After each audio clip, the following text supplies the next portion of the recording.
Who wrote that? The words cracked across the conference room like a whip, and every head at that long glass table snapped up at once. 12 of the sharpest engineers the company had ever hired sat frozen, their laptops open, their coffee gone cold. 6 hours of failed work bleeding across 3 whiteboards. And every single one of them was staring at the same thing. At the man standing by the door. He wore a gray janitor's uniform, with the company logo stitched over the heart. A mop leaned against the cart parked behind him. His hands were rough, his shoes were worn, and he had walked into that room to clean the floor, nothing more.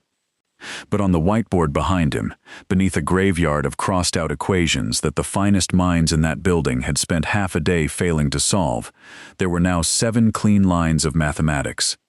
7 lines that had just done the impossible. Nobody in that room knew his name yet, and by the time the sun went down that day, not one of them would ever forget it. But to understand how a man with a mop silenced a room full of experts, to understand how he got there, and what it cost him, and the little girl waiting for him at home who was the reason for all of it, we have to go back. 6 weeks back. To a quiet morning, a stack of forgotten applications, and a single name that stopped a billionaire cold.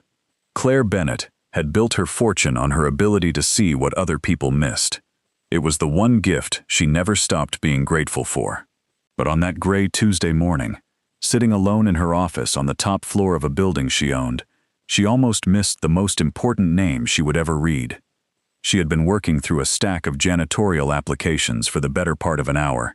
It was not a task most chief executives of a 4,000-person company would ever touch, but Claire had a habit her board found strange and her employees found endearing. Once a month, she reviewed the hiring for every level of the company, from the corner offices down to the loading dock. She believed you could learn everything about a company by who it was willing to overlook. The applications blurred together. Name after name, all of them unremarkable, all of them forgettable in the gentle, exhausted way that stacks of paper become forgettable. She turned each page without lifting her eyes. Until she turned one more, and stopped. She read the name at the top of the page. Then she read it again, then a third time, as though reading it enough times might change what was printed there in plain, even letters. Owen Carter. For a long moment, Claire did not move. The city hummed 20 floors below her window. Somewhere down the hall, a phone rang and went unanswered, and a name she had not spoken aloud in 20 years sat on the desk in front of her like a door she had assumed was locked forever. She had not thought about Owen Carter in a long time. That was not quite true. She had thought about him more than she would ever admit to anyone, but she had trained herself to file him away in the far back of her mind, in the compartment reserved for the people who simply vanish, the ones life carries off before you get the chance to say the thing you meant to say. And now here was his name, on an application, to mop her floors. Claire pressed the intercom on her desk, then stopped herself before a word came out. She lifted her finger off the button. She did not want a receptionist to fetch him. She did not want a folder passed through the front desk. She did not want the polished machinery of her own company to touch this. She stood up, took the folder in her hand, and walked out of her office herself. The reception area on the ground floor was bright and modern, all glass and pale wood, the kind of space designed to make visitors feel that they had arrived somewhere serious. Along the far wall was a row of plastic chairs where candidates waited. And in one of them sat a man Claire recognized before her mind had fully caught up to her eyes. He wore a jacket that had seen too many winters. His face had aged the way honest faces age. Not badly, but without mercy, every line earned. He was not looking at a phone. He was not fidgeting or rehearsing answers under his breath the way nervous applicants do. He simply sat there, his hands resting on his knees, looking at the floor with the deep, settled calm of a man who had stopped expecting much from waiting rooms a long time ago. Claire crossed the lobby and said his name. He looked up. For a heartbeat, there was nothing on his face but the polite confusion of a man trying to place a stranger who somehow already knew him. And then something moved behind his eyes. Slow, careful, like a door opening just wide enough to let in a single line of light. "Claire," he said. Not a question, not surprise, just the word, spoken the way you say the name of something you thought you had lost. Owen, she said. And for a moment, neither of them knew what came next. She did not take him to the standard interview room. She brought him up to her own office, a decision she made without fully examining it, and did not let herself examine too closely once it was made. She set the folder on the desk between them, and she looked at him the way you look at an old photograph that no longer quite matches the memory you have been carrying. Owen Carter had been the kind of student that professors still mentioned years after he was gone, not because he was loud, not because he was competitive, but because his mind worked in a way that made hard things look almost gentle. He had a way of reading a problem the rest of the room hadn't learned to see yet, and then explaining it back to you so simply that you felt smart for having asked. Claire had sat beside him in advanced calculus in their junior year, quietly failing while everyone around her seemed to keep pace with ease. She had been too proud to ask for help from anyone, except him. Owen never once made her feel small about it. He explained things the way a good mechanic explains an engine, not to impress her, but to make sure the car ran. She had passed that class because of him. She had graduated because of that class. And on some honest level she rarely admitted to herself, everything she built afterwards stood on a foundation that a quiet young man had helped her lay, one patient afternoon at a time. And then he was gone. After graduation, Owen Carter simply disappeared. No forwarding address. No holiday cards. No mutual friend who ever seemed to know where he'd landed. He was gone the way some people are gone when life takes a sudden turn that doesn't leave room for staying in touch. And now here he was, 42 years old, applying to clean the building she owned. Claire opened the folder. His application was filled out by hand, clean, even handwriting, every line careful. Under previous employment were jobs she never in 100 years would have predicted for him. Warehouse work, overnight inventory at a distribution center, a short stretch with a cleaning company 2 cities over. Under education, he had written only one line, Bachelor of Science, Mathematics. He had not listed his grades, though Claire remembered that his had been the kind of numbers that made department chairs lean forward in their chairs. The hiring team flagged your file, she said, and she kept her voice even and professional, because the alternative was to sound like what she actually was, a woman struggling to press 2 completely different pictures of the same man into a single frame. They felt your qualifications were, in their words, excessive for the position. Owen nodded, as if this were not news to him at all. I figured they might, he said. I wasn't sure I'd make it past the first screening. You almost didn't. She closed the folder and folded her hands on top of it. Owen, why this? Why a janitor? He did not answer right away. He looked at her with the same steadiness he had always had, the kind that used to make her feel he was truly listening, not just waiting for his turn to talk. And when he did answer, there was no performance in it. No rehearsed speech designed to make an interviewer feel better about a complicated life. I need stable work, he said. No deadlines that keep moving. No politics. Something where I show up, do the job well, and know exactly what I'm going home to at the end of the day. He said it without a trace of bitterness, and somehow that made it land harder than any complaint could have. I've had enough of the other kind, he said. Claire wanted to ask what he meant by the other kind. She wanted to ask what had filled the 20 years between the young man on the quad and the man in this chair. But she had known Owen long enough to remember that he answered only what he was ready to answer, and that pushing too early would close a door that might, if she was patient, stay open. So instead she made him an offer. There's a role in data analysis, she said. Entry level, technically. But the work is far closer to what you actually know. It pays 3 times what the custodial position pays. I can move your file over quietly. No one would ever need to know it was anywhere else. Something crossed his face. Not quite gratitude, not quite refusal. He leaned forward and folded his hands on his knees, the same way he had been sitting in the lobby. I appreciate that, he said, and she could tell that he meant it. But I'd like the janitor job, if it's still open.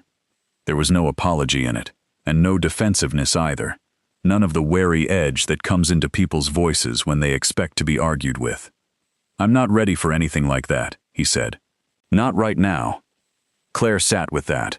She had run a company of 4,000 people for 6 years. She had made decisions that cost tens of millions of dollars, and decisions that saved the same. She was not a woman who was easily surprised, but something in the quiet certainty of Owen Carter's voice reached past every professional instinct she had and landed somewhere far more human. She told him the position was still available. She told the hiring team to process the paperwork that same afternoon. She did not yet know about the little girl. She did not yet know why a man who could have walked into any laboratory in the country needed, more than anything else in the world, a job that would let him be home by a certain hour every single night. But she was going to find out. Owen started the following Monday. Claire did not notice at first how early he came in. She learned it from the overnight security guard, who mentioned it the way you mentioned something unremarkable, that the new custodian was always already there when the guard clocked out at dawn, moving through the lobby with a mop, unhurried, like a man with nowhere else he needed to be and no complaint about it. The guard said he seemed like a calm man, said he didn't talk much, but always nodded when you passed, the kind of nod that means something without asking for anything back. By the end of that first week, Owen had quietly reorganized the supply closet on the 4th floor in a way that cut the restocking time nearly in half. No one had asked him to. The building manager noticed and mentioned it to facilities, who mentioned it to no one at all. It was the kind of small, invisible improvement that makes a whole building run smoother without ever drawing attention to the person who made it happen. That was simply who Owen was. He left every place better than he found it, and he never once expected to be thanked for it. But not everyone in that building was indifferent to him. The operations floor was run by a man named Greg Dalton. Dalton had been with the company long enough to believe that seniority and authority were the same thing, and that anyone below his pay grade existed mainly for his convenience. He was the kind of manager who spoke a little too loudly in open spaces, who kept a running ledger in his head of who owed him what, and who had a particular way of addressing the people he considered beneath him. Not quite an insult, but close enough that you always felt the intention behind the words. Within Owen's first 2 weeks, Dalton had called him back 3 separate times to redo floors that did not need redoing. He had interrupted Owen in front of a group of junior employees to point out a corner that had supposedly been missed, a corner that had not, in fact, been missed at all. He had once stopped Owen in the hallway and complained, loudly and at length, about the smell of the cleaning solution, while 2 other employees watched and said nothing. Owen absorbed all of it without visible reaction. He listened. He nodded where a nod was called for, and he went back to work. He did not go to the hiring office to file a complaint. He did not seek out Claire to report any of it. He simply let it move past him, the way water moves around a stone. Not because the stone wins, but because moving around is more efficient than stopping. Claire witnessed one of those moments herself, from across the operations floor. She had come down to check on a server installation and was passing through when she heard Dalton's voice raised just enough to carry. She stopped. Owen stood there with a mop handle in his hands, listening as Dalton explained, slowly, with exaggerated patience, as though speaking to a child, that a real professional would have noticed the scuff mark by the elevator doors before being told about it. Around them, 3 employees pretended to be absorbed in their screens. Owen looked at the scuff mark. He nodded. He said he would take care of it, and he turned back toward the elevator. There was no slump in his shoulders, no tightness in his jaw. He simply returned to work, as though the last 2 minutes had never happened. And then Dalton caught Claire's eye from across the room. For a moment, he had the uncertain look of a man who has just realized he had an audience he never accounted for. Then he straightened up and walked back to his office. Claire said nothing. Not that day, but she filed it away, in the same part of her mind that kept track of every problem that would one day require her full attention. Slowly, the weeks settled into a rhythm. Owen moved through the building like a fixed point, always present, always working, always exactly where he was meant to be. Employees who had ignored him at first began to nod as he passed, and Sandra, the receptionist at the ground floor desk, a woman known for remembering every single face that ever came through the front doors, began, without a word of explanation, to leave a cup of coffee on the utility cart outside his supply closet every morning. Owen would find it there. He would drink it, and he would leave the empty cup where she could find it again. Nothing was ever said about it. It was simply a small, human thing that happened, day after day, the way kindness happens between people who understand each other, without needing to talk. Claire found herself watching him sometimes, not the way a chief executive watches an employee's performance, but the way you watch something you are quietly trying to understand. What struck her most was that he was not performing his contentment. She knew what performed contentment looked like. She had done it herself, in board meetings and on investor calls, projecting a steadiness she did not always feel. Owen's calm was not a performance. It was simply what he had become, at whatever point in his life this was. She had not asked him again about the years between. She had decided to let him bring it to her, if he ever chose to. But the question would not leave her. It lived in the back of her thinking the way a half-remembered song lives in the back of your hearing. Present, unresolved, waiting. One evening, Claire was leaving late and found him alone in the lobby, wringing out a mop near the front doors. The building was nearly empty. The cleaning crew had mostly gone home. Owen worked without music, without a phone in his pocket, without anything at all to suggest that the silence troubled him. She stopped near the door. "You're still here," she said. He looked up. A few more hallways. She stood there a moment longer than she needed to. "Are you all right?" she asked. And she wasn't entirely sure what she meant by it, whether she meant tonight, or in general, or across the whole 20-year gap between them that she could see but never quite measure. Owen looked at her with that same steady attention. "Yeah," he said. "I'm all right." He said it without qualification, and she could not tell whether it was the most honest thing she had heard in months or the most carefully guarded. She said goodnight and walked out to her car. But she did not start the engine right away. Through the glass doors, she could see his reflection in the lobby, still moving, still working, unhurried and exact, like a man who had made some private peace with a thing she had not yet been invited to understand. She thought about the last time she had seen him. They had been 22, standing outside the mathematics building on the final day of exams. He had helped her pass a course she had been failing since October. She had thanked him. He had shrugged it off, the way he always did, and said something about how the answer had already been in her head. He'd only helped her find it. Then he had walked away across the quad, and she had assumed, the way you assume everything at 22, that she would see him again, that a mind like his simply did not disappear. She had been wrong about that. She started the engine and pulled out of the lot, and the question she had been carrying for weeks finally settled into something she could no longer set aside. Something had happened to Owen Carter. Something had taken a life that should have led to a doctorate, a research post, a career built around the one thing he was best at in all the world, and bent it, all the way down, to a mop and a supply closet on the 4th floor. She did not know what it was yet, but she was going to find out. The crisis came on a Thursday. It began the way most disasters at technology companies begin, quietly, and then all at once. A single warning flag lit up in the monitoring system at 6 o'clock in the morning. The overnight team dismissed it as a routine anomaly. By 9, the anomaly had spread into the core processing layer of the company's flagship logistics platform, the beating heart of the entire business. By 11, every engineering lead in the building was crowded into the main conference room on the 7th floor, laptops open, faces arranged in that very particular expression that means things are far worse than anyone is saying out loud. Claire walked in at 11:15. She stood at the head of the table and listened as her technical director laid it out. His name was Marcus Webb, a sharp, generally unflappable man who was very good at his job, and right now he was watching that job slip through his fingers.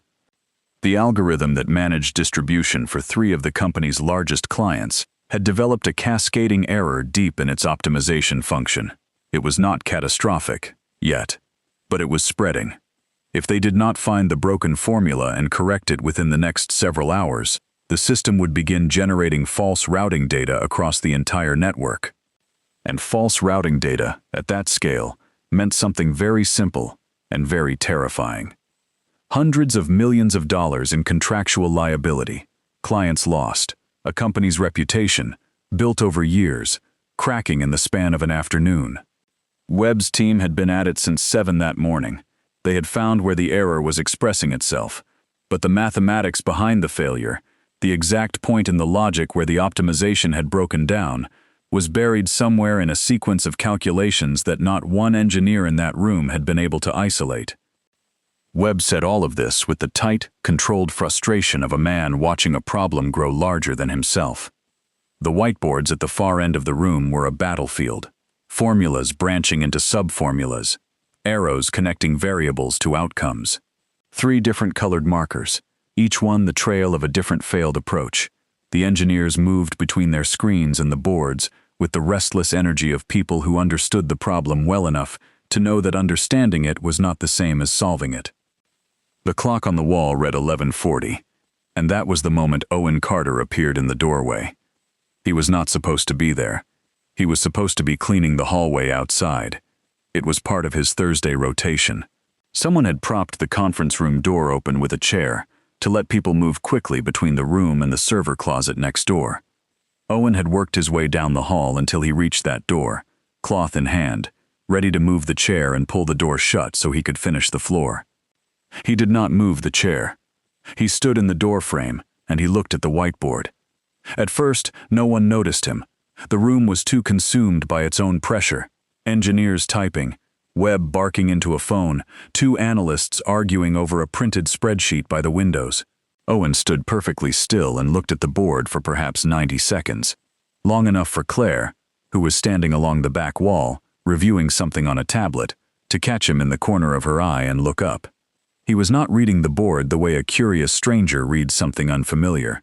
He was reading it the way you read something you recognize, with the focused, slightly narrowed attention of a man checking whether the thing in front of him matches something he already knows to be true.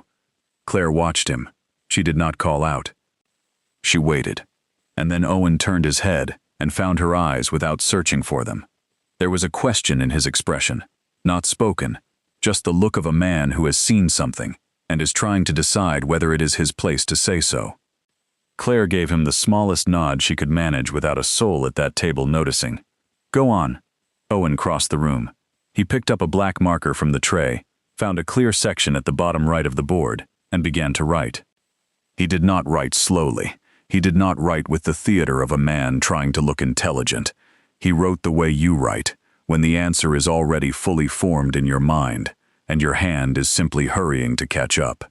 7 lines of calculation, clean and tight, ending in a single bracketed expression that isolated, precisely, unmistakably, the exact point where the optimization had broken down. Then he set the marker down, and he stepped back. Webb was still on the phone. And then one of the junior engineers, a young man named Ryan Briggs, less than a year with the company, not yet old enough at the job to have learned how to hide what crossed his face, looked at the board and said out loud without thinking, "Who wrote that?" The whole room turned. Webb ended his call mid-sentence.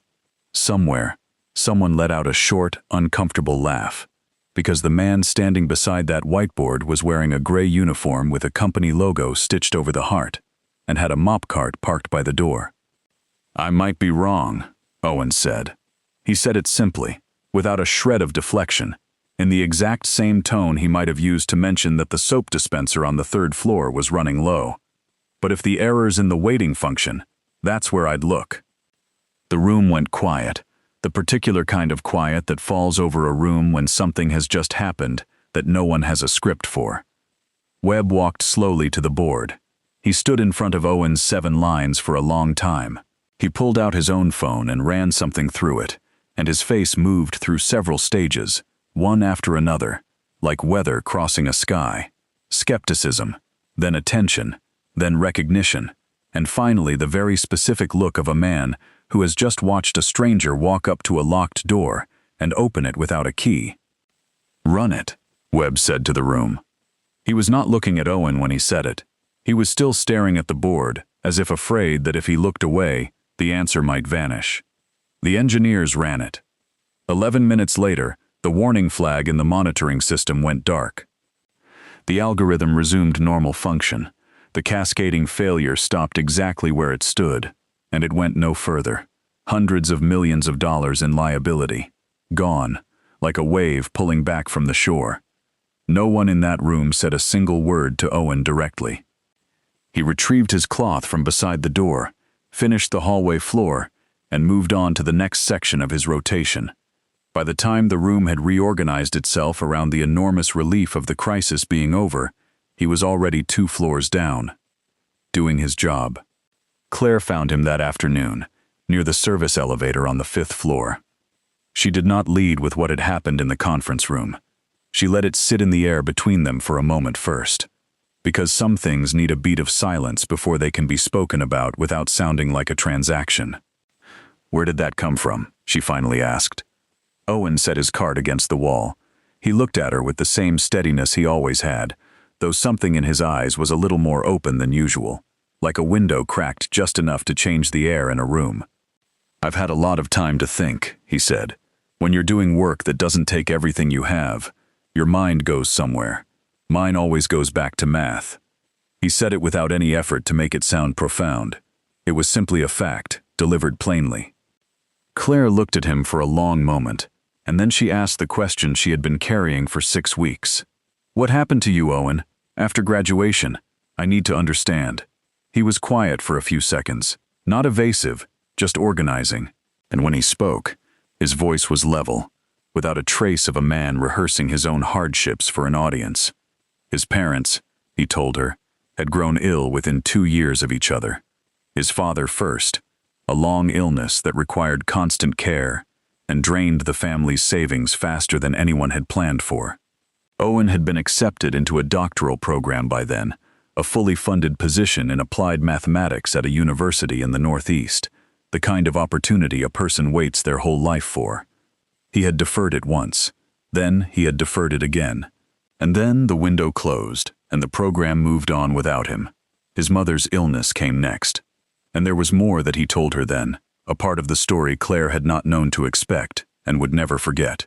Somewhere in those hard years, Owen had married a kind, patient woman named Elena, who had loved him for exactly the qualities that made him hard for the world to categorize. They had a daughter, and then, when the little girl was still very small, Elena had grown ill too, and after a long and gentle fight, she had passed and left Owen alone, with a child and a grief he carried quietly, the way he carried everything. By the time it was all behind him, Owen was in his mid-30s, a single father, with a gap in his resume that no hiring manager in his field would look at directly. He had taken whatever work he could find, warehouse floors, overnight inventory, anything that paid steadily, anything that would let him be home in the mornings to make his daughter breakfast and walk her to the bus. Every time he tried to move back towards something closer to his training, the gap came up, or his age came up, or the whole market had shifted while he wasn't looking, and every entry point he remembered had quietly closed. After enough years of that, a man stops spending his energy on doors that won't open, and he starts pouring everything he has into what's actually in front of him. For Owen, what was in front of him was a little girl named Grace. "I don't tell people this because I want them to feel sorry for me," Owen said. He was not looking for a reaction. He was simply laying out the facts so that she would have them. "I made the choices I made because they were the right ones at the time. I'd make them all again." Claire held his gaze. "You could have called someone," she said. "You could have called me. You had your own life to build. That wasn't your decision to make for me." Owen looked at her for a moment, and the corner of his mouth moved. Not quite a smile, but something in that direction. "Maybe not," he said. She left it there. But as she walked back to the elevator, she was thinking about the deferred doctorate, and the research career that had never happened, and the woman he had loved and lost, and the little girl at home who was the reason a brilliant man needed a job with predictable hours more than he needed one with a prestigious title. And she was thinking about the mind that had gone right on running its quiet calculations through all of it, through the warehouse shifts, and the grief, and the long nights, because some things simply do not switch off, no matter what a life looks like on the outside. She was also thinking about what she was going to do about it. The answer came sooner than she expected, and in a form she never saw coming. Word of what happened in that conference room traveled the way these things always travel in office buildings. Not through official channels, through the informal network of people who had been in the room, and people who had heard it from people who had been in the room, and people who had simply noticed that the emergency alert quietly climbing all morning had, just as quietly, stopped. By the end of the day, enough of the right people knew that a janitor had walked into a room full of engineers and written down the solution to a problem they had been failing to solve for 6 hours. Greg Dalton heard about it before 5 o'clock. He was at Claire's office by 5:15. He did not sit down. He stood in front of her desk with his arms crossed and explained, in the measured tone of a man who had already decided every word before he walked in, that what had happened in the conference room was a serious breach of protocol. An hourly custodial employee had entered a restricted technical meeting. He had engaged directly with proprietary system architecture. He had done all of this without authorization from anyone in the management chain. Dalton said the word liability twice. He said the word precedent once, and he made it very clear that, in his view, the matter demanded a formal response, and that the formal response ought to be aimed squarely at the employee who had caused the situation. Claire listened to every word of it without interrupting. When Dalton finished, she asked him a single question. Was the algorithm fixed? Dalton said that was beside the point. Claire said that it was, in fact, exactly the point, and that she would look into the matter herself. She said it in the tone that meant the conversation was over. Dalton left, and Claire sat at her desk for a long time after he was gone. She knew precisely what Dalton was doing. She had seen it before, in companies she'd worked for long before she ever built her own. It was the particular reflex that activates in certain people when someone outside the official hierarchy does something the hierarchy could not. It was never about protocol. It was about the fact that a man who cleaned floors had solved a problem that a room full of credentialed engineers had not. And to certain people, that kind of disruption is more threatening than any system failure could ever be. She was not going to let it go quietly. But she was also not the only voice in the room when it came to decisions that touched the board, and she knew that too. 3 days later, 2 members of her board reached out to her directly. They had been briefed on the conference room incident. Briefed, she strongly suspected, by someone who had framed it as a security problem rather than what it actually was. They expressed concern about the optics of an unauthorized employee engaging with proprietary technical infrastructure. They used careful language, the kind that keeps a polite distance from what it really means. But the message underneath was clear enough. The situation needed to be resolved, and resolved in a way that protected the company's formal structures. Claire drafted a response. She worked on it for an hour, then deleted the whole thing and started over, because the first version said far too much of what she felt, and not nearly enough of what she needed to say. The second version was better, measured, professional, focused on outcomes. But even as she sent it, she knew it would not be enough. The board had a position now. Dalton had handed them a frame, and Owen Carter, who had done nothing at all except see something clearly and offer it without being asked, was now at the center of a problem he had never created. She was still at her desk at 8 that evening when her assistant forwarded a message from the personnel office. Owen Carter had submitted a letter of resignation, effective immediately. He had cited no grievance, no complaint, no explanation beyond a single line, saying that he appreciated the opportunity and that he wished the company well. Claire read it twice. Then she walked down to the 4th floor. The supply closet near the service hallway was empty. His cart was parked neatly against the wall, and his few personal things, a thermos, a pair of worn work gloves, a small dark blue notebook, had been placed carefully into a plastic bag beside it. He was gone. He had not told her he was leaving. He had simply decided, in the quiet, deliberate way he decided everything, that leaving was the cleanest solution available, that his presence had become a problem for her, and that removing himself was the most direct way to solve it. Claire stood in that empty hallway for a long time. The building was nearly deserted. The fluorescent light above the door hummed. Somewhere far below her, a cleaning crew she did not know was working through the lobby. She had lost him once, 20 years ago, without ever understanding how. She had spent those 20 years building something she was proud of, and she had never once stopped carrying, in some small locked compartment at the back of her mind, the question of where Owen Carter had gone, and what had become of that rare and quiet mind she had watched at work in a classroom, back when they were both still young enough to believe that talent alone decides where a person ends up. Now she finally knew the answer. And he was gone again. Only this time, she had watched it happen. She reached down and picked up his thermos, and his gloves, and the small blue notebook, and she held them in her arms, the way you hold something that belongs to a person you are not yet ready to let become a memory again. The notebook was small and dark blue, the ordinary kind sold in bulk at any office supply store. Claire did not open it that night. She brought it home along with the thermos and the gloves, and she set everything on her kitchen counter. She made a cup of coffee she did not drink, and she sat at her kitchen table for a long time, doing nothing at all. She opened it the next morning, before she left for the office. The first several pages were exactly what she might have expected from Owen. Equations, mostly. The kind that fill the margins when a mind has nowhere else to put itself. Some were clearly connected to real work. She recognized optimization problems, sequencing logic, probability chains that resembled, in their shape, the architecture beneath her own company's systems. He had not been copying from any proprietary document. He had been working entirely from his own thinking, arriving at similar destinations by a different road, the way two travelers can walk toward the same distant city from opposite directions and meet somewhere near the middle without ever having planned to. But it was the later pages that stopped her.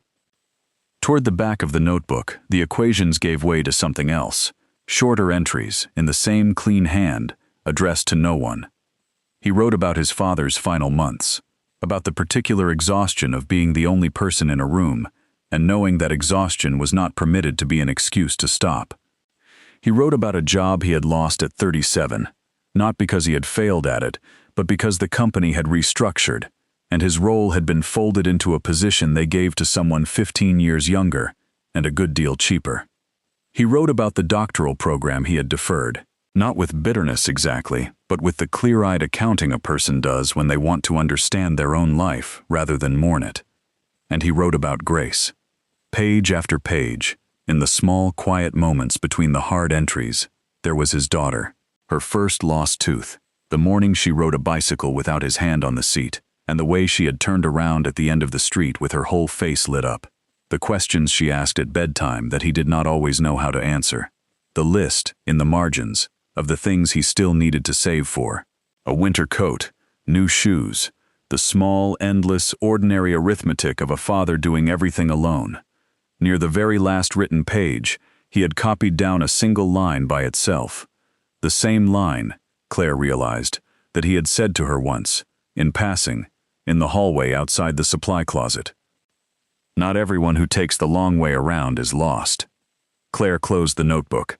She sat with both hands flat on its cover for a moment, looking at nothing at all. Then she stood up, got her coat, and went to find him. She did not have a home address on file. Through the company, Owen had listed only a post office box, something she had thought nothing of at the time.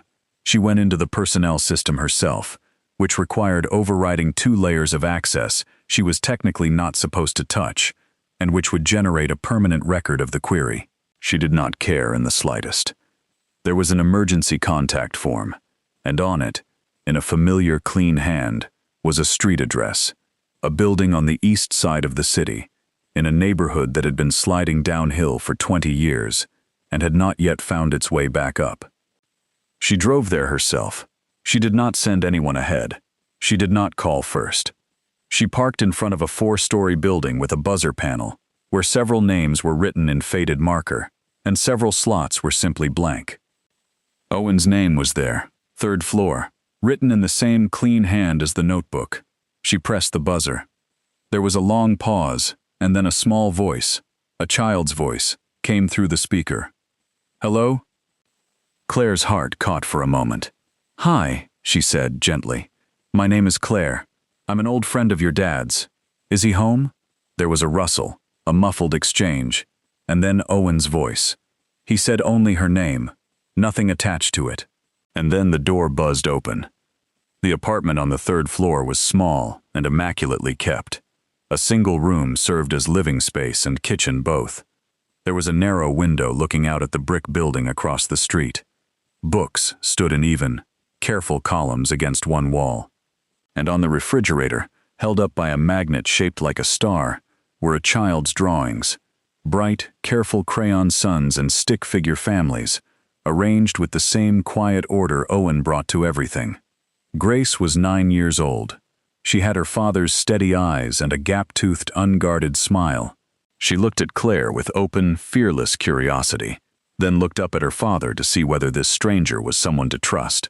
Owen put a hand on her shoulder, and that was all the answer she needed. "Grace," he said, "this is Claire. We went to school together, a long time ago. Why don't you go finish your reading, and I'll come check on you in a bit." Grace considered Claire one more time, decided she approved, and disappeared behind a curtain that partitioned off a small sleeping nook. A moment later, they could hear the soft sound of pages turning. Owen offered Claire the single chair at the table by the window, and sat on the edge of the bed across from her. Between them, on the table, was a legal pad covered in the same clean notation she had seen in the notebook. He had been working when she arrived, or thinking, which for Owen had always been the same thing. Claire set the blue notebook on the table between them. She did not explain how she had come to read it. He already understood, and he did not seem to mind. He looked at it for a moment, then looked back at her. "The project is stalled," she said. She did not soften it, because Owen had never needed anything softened for him. "Webb's team has been working off the approach you outlined on the board, but they hit another wall 2 days ago. Your solution was correct, but it was only one layer of the problem. There were 2 more underneath it." She held his gaze. "I need you to come back." He was quiet for a moment. Outside, a truck moved slowly down the street below the window. "Claire," he said, "I know how it ended. I know what happened with the board, and with Dalton," she said. "I know you left to make it easier for me, which I never asked you to do, and which I am telling you now was not necessary."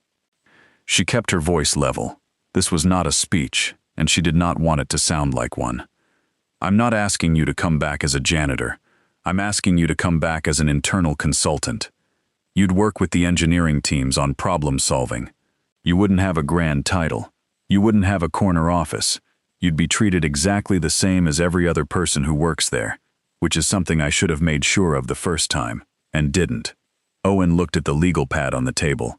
He turned it face down with one hand, a small automatic gesture, as though he did not want the work in progress to be part of this conversation.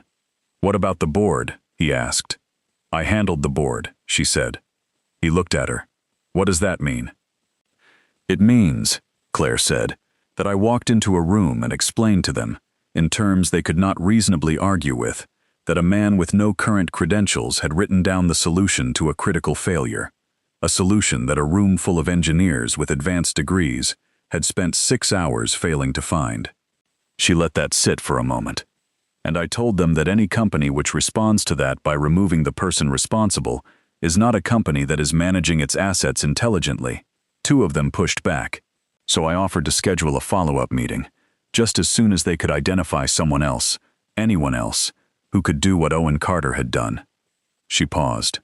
That ended the conversation. Something moved in Owen's expression, not quite amusement, not quite disbelief. He looked at her the way you look at someone who has just done something you would not have predicted, even from a person you thought you knew well. "And Dalton?" he asked. "Greg Dalton is no longer with the company," Claire said. She said it without heat, because heat would have made it sound like vindication, and it wasn't. "That decision was mine, and I would have made it regardless of what happened in that conference room. What I watched him do to you, over the weeks you worked there, that was more than enough on its own." She looked at him steadily. "I'm sorry I didn't act on it sooner." Owen was quiet for a long time. He looked toward the window, where the flat gray light of late morning fell evenly across the small room, carrying no particular warmth but hiding nothing. "I'm not looking for a rescue," he said at last. He said it plainly, without irony, as a genuine statement of where he stood, not a rejection of what she was offering. "I'm not interested in being somebody's story about how talent always finds a way in the end. That's not what I am." "I know," Claire said. "That's not what I'm asking you to be." "Then what are you asking?"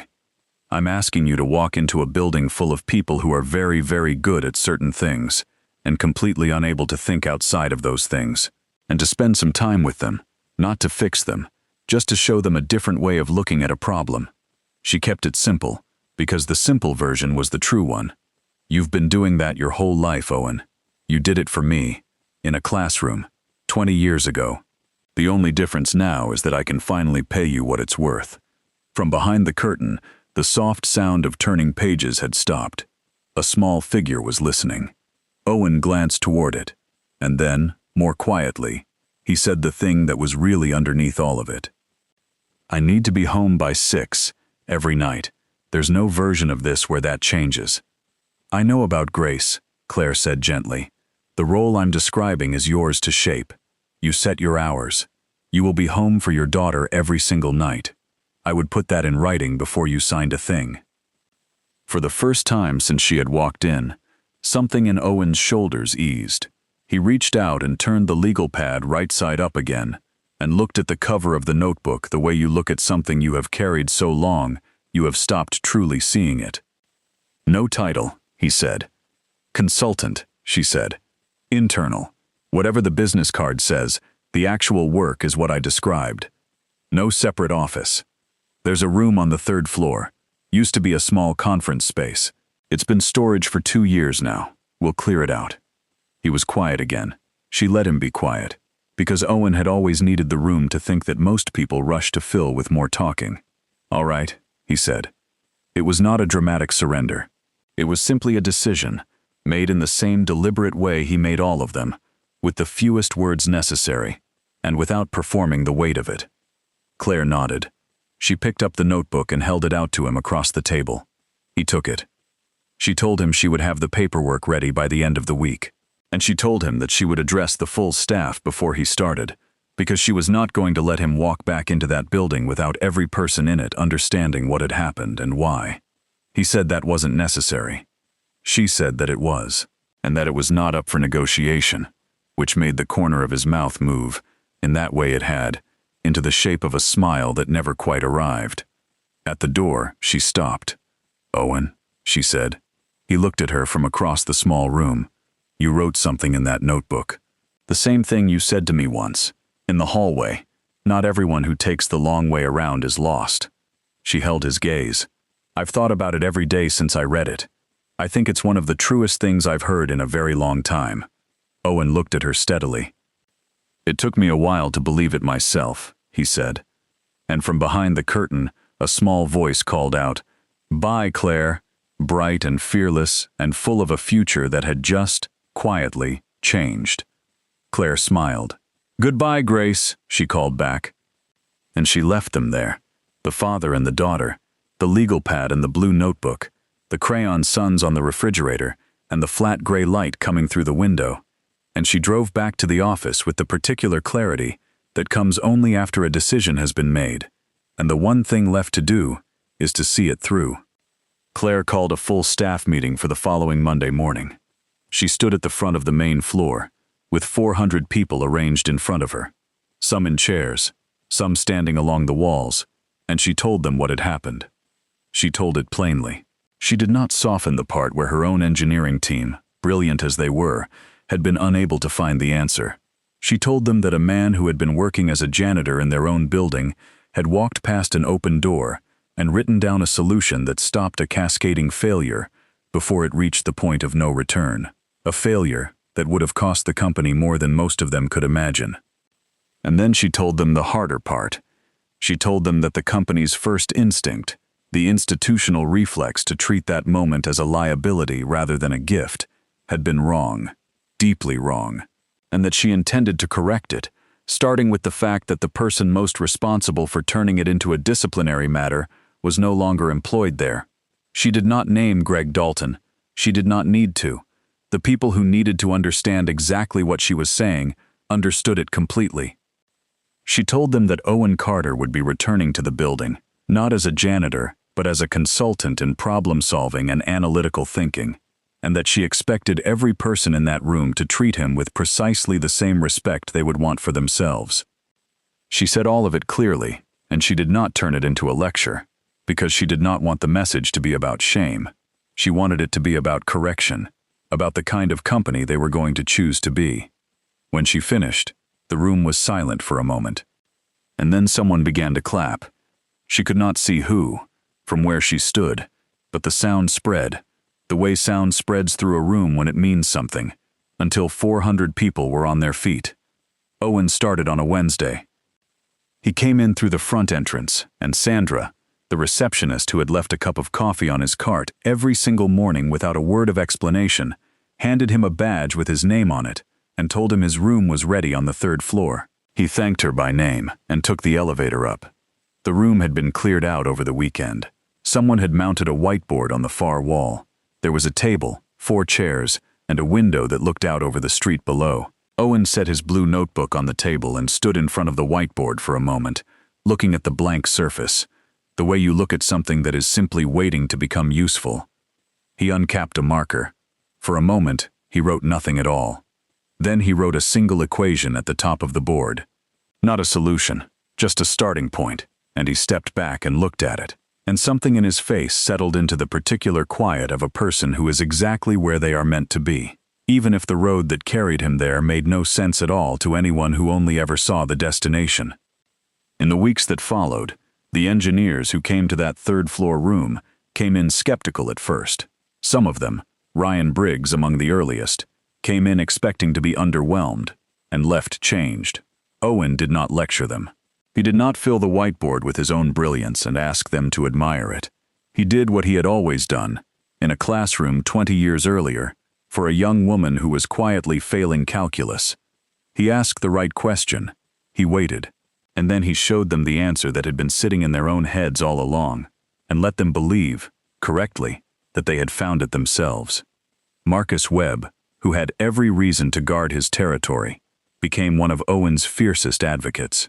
He would later say, to anyone who asked, that hiring Owen Carter was the smartest decision the company had made in a decade, and that the only thing he regretted was the 6 weeks the man had spent holding a mop before anyone thought to ask him a question worth his time.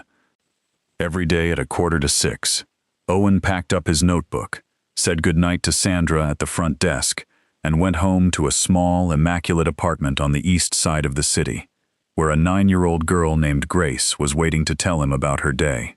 He never missed a single evening, not one. It was written into his contract, in Claire's own careful hand, exactly as she had promised.